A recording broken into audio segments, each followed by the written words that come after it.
ধুবুৰীত সন্দেহযুক্ত অবৈধ বাংলাদেশীৰ বিৰুদ্ধে ধুবুৰী আৰক্ষীৰ অভিযান। নিশা ধুবুৰী সদৰ সমষ্টিৰ বিভিন্ন স্থানত অভিযান চলাই 22টা সন্দেহযুক্ত অবৈধ বাংলাদেশীক আটক কৰিছে। ধুবুৰীৰ কলেজনগৰ আৰক্ষীৰ চকীত ৰাখি সোধা পোছা অব্যাহত ৰাখিছে বাংলাদেশী কেইটাক। সন্দেহযুক্ত অবৈধ নাগৰিকক আটক কৰাৰ পাছতে এতিয়া থানাৰ চৌহদত আত্মীয়ৰ হাহাকাৰ অৱস্থা। আমি ৰাতি গভীৰ নিশা গম পালো যে অসম পুলিচে তথা বৰ্ডাৰ পুলিচে কিছুমান ব্যক্তিক বাংলাদেশী ব্যক্তিক মানে ধৰি লৈ গৈছে। পিছত আমি গম পালো যে অসম পুলিচে যিটো কাম কৰিছে সঁচাকে গৰিহণাৰ যোগ্য আৰু ধিক্কাৰ দিব লাগিব।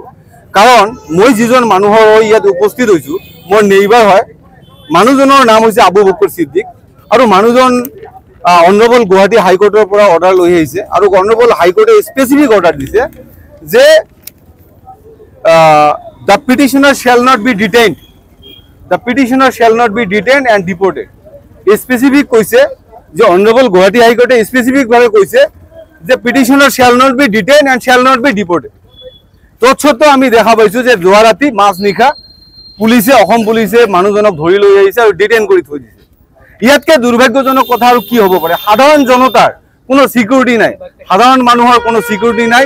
অনাৰেবল গুৱাহাটী হাইকোৰ্টৰ অৰ্ডাৰ থকা সত্ত্বেও অসম পুলিচে এনেকে মানুহক উঠাই লৈ আতংকময় পৰিৱেশৰ সৃষ্টি কৰিছে। ক'ত আইন, ক'ত অনাৰেবল গুৱাহাটী হাইকোৰ্টেও মানা নাই, আইন মনা নাই অসম পুলিচে। গতিকে আমি দাবী জনাইছো যে এনেকে সাধাৰণ জনতাক যদি এনেকে ধৰি লৈ আহে, অনাৰেবল গুৱাহাটী হাইকোৰ্টৰ অৰ্ডাৰ আছে, অনাৰেবল সুপ্ৰিম কোৰ্টৰ অৰ্ডাৰ আছে যে এনেকে মানুহক মাছ নিশা উঠাই আহিব নোৱাৰে। কিন্তু তৎসত্ত্বেও ডকাইতৰ নিচিনা, চোৰৰ নিচিনা, মাৰ্ডাৰ কেছৰ আসামীৰ নিচিনাকে এনেকে মানুহক উঠাই লৈ আহিছে, ইলিগেলি আনলফুলি এনেকে উঠাই লৈ আহিছে। গতিকে আমি ধিক্কাৰ দিছো, গৰিহণা দিছো যে অসম পুলিচে এটলিষ্ট মানুহখিনিক উঠোৱাৰ আগতে এটলিষ্ট লোকেল পুলিচৰ থ্ৰুৱেদি ভেৰিফাই কৰিব লাগিছিল যে মানুহখিনিৰ হাতত কিবা ডকুমেণ্ট আছে নেকি। তেনেকুৱা কাম নকৰিয়ে অসম পুলিচে কি কৰিছে, মাছ নিশা পৰিয়ালৰ মানুহক আতংকময় সৃষ্টি কৰি এনেকে মানুহক এটেক কৰিছে। ইয়াৰ আইন বিৰোধী, টোটেলি আইন বিৰোধী, সংবিধান বিৰোধী ক'ব লাগিব। ইয়াত সংখ্যালঘুৰ ওপৰত মাধমাৰ ক'ব লাগিব, সংখ্যালঘুক নিধন কৰাৰ যি যোজা চলি আছে বুলি ক'ব লাগিব। চাওক এইটো স্যাৰ টোটেলি সংবিধান বিৰোধী। আৰু বাংলাদেশী নাগৰিকক ধৰক না, আমাৰ ক'বলগীয়া নাই। বাংলাদেশী মানুহক ধৰক, চালান কৰক, কি কৰক। কিন্তু বাংলাদেশী মানুহক ধৰাৰ নামত সাধাৰণ মানুহক, ভাৰতীয় মানুহক অনাৰেবল কোৰ্টৰ অৰ্ডাৰ থকা সত্ত্বেও থকা মানুহক এনেকে ধৰি লৈ হাৰাশাস্তি কৰাটো কওক আপোনালোকে চতুৰ্থ স্তম্ভ হিচাপে, আপোনালোকে সাংবাদিক হিচাপে আপোনালোকক এইটো যুক্তিসংগত হৈছে নেকি কওক? গতিকে আমি সাধাৰণ জনতাৰ হৈ মই কথা কৈছো যে এই বিজেপি চৰকাৰৰ এটা সংখ্যালঘু নিধনৰ এটা যোজা চলিছে আৰু সংখ্যালঘু মানুহক হাৰাশাস্তি কৰাৰ এটা যোজা চলিছে। চাওক ইয়াত মানুহ ধৰাৰ নামত এতিয়া খিলঞ্জীয়া মুছলমান বা বাংলাদেশী মুছলমান বা মিয়া মুছলমান ইয়াত তেনেকুৱা বিভাজন আমি দেখা নাই। কাৰণ মাছ নিশা যেতিয়া ধৰিছে, মানুহক ধৰিছে আৰু লৈ আহিছে আৰু ডিটেইন কৰি কথা আছিল, সব মিছা কথা, বকৱাট বনোৱাটি মিছা কথা।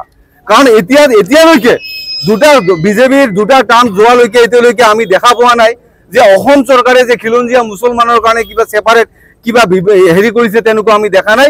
খিলঞ্জীয়া মুছলমান মানুহকো যোৱা ৰাতি এনেকে উঠাই লৈ আহি ডিটেইন কৰি থৈ দিছে।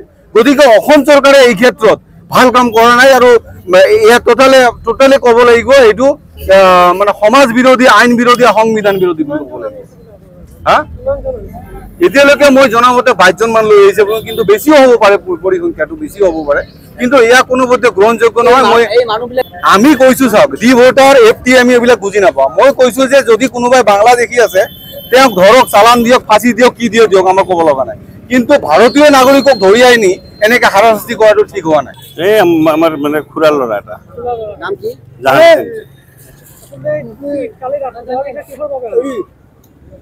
আমিতো ৰাতাৰাতি একো কোৱাও নাই। পুলিচে ৰাতি 3টাৰ সময়ত যাই লৈ আহিছে, ৰাতিপুৱা 3টাৰ সময়ত কোনো উইদাউট নোটিছত। আৰু ভোট দি আছে, কাৰেণ্ট ভোটাৰ। এইবাৰ পঞ্চায়ত ভোটত এপিয়াৰ হ'ল। আগত ডি ভোটাৰ আছিল, সেইটো আকৌ ইণ্ডিয়ান ডিক্লেয়াৰ হ'ল। কোৰ্টৰ অৰ্ডাৰ আছে, অৰ্ডাৰ কপি আমাৰ লগত আছে। ইণ্ডিয়ান ডিক্লেয়াৰ হৈছে, এই যে কোৰ্টৰ অৰ্ডাৰ কপি। তাৰ উপৰিও মানে তাৰ পাছত আৰু এটা কোৰ্টৰ পৰা ফৰেনাৰ কৰিছিল, সেইটো আকৌ হাইকোৰ্টে হেৰি কৰি দিলে, কেছটো শেষ কৰি দিলে তাতে। তাৰপাছত কণ্টিনিউ ভোট দি আছে, ডি ভোটাৰ গ'ল, তাৰ ভোটাৰ লিষ্টৰ নাম আহি গ'ল, ভোট দি আছে, আধাৰ কাৰ্ড, চাধাৰ কাৰ্ড সব আছে। বংশানুক্ৰমে আমাৰ 51 NRC আছে, পূৰ্বৰ একদম 1909 চনৰ কাগজ পাতি আমাৰ আছে, পূৰ্বপুৰুষৰ কাগজ পাতি আছে। আমি তেতিয়া কাগজ খোজা নাই, কৈছে আপোনালোকে ধুবুৰীত লৈ আহিব কাগজ, একো খোজা নাই। আমদুম তাক ধৰি লৈ আহিছে, তাতে কাগজ পত্ৰ খোজাও নাই, আমি দিয়াও নাই।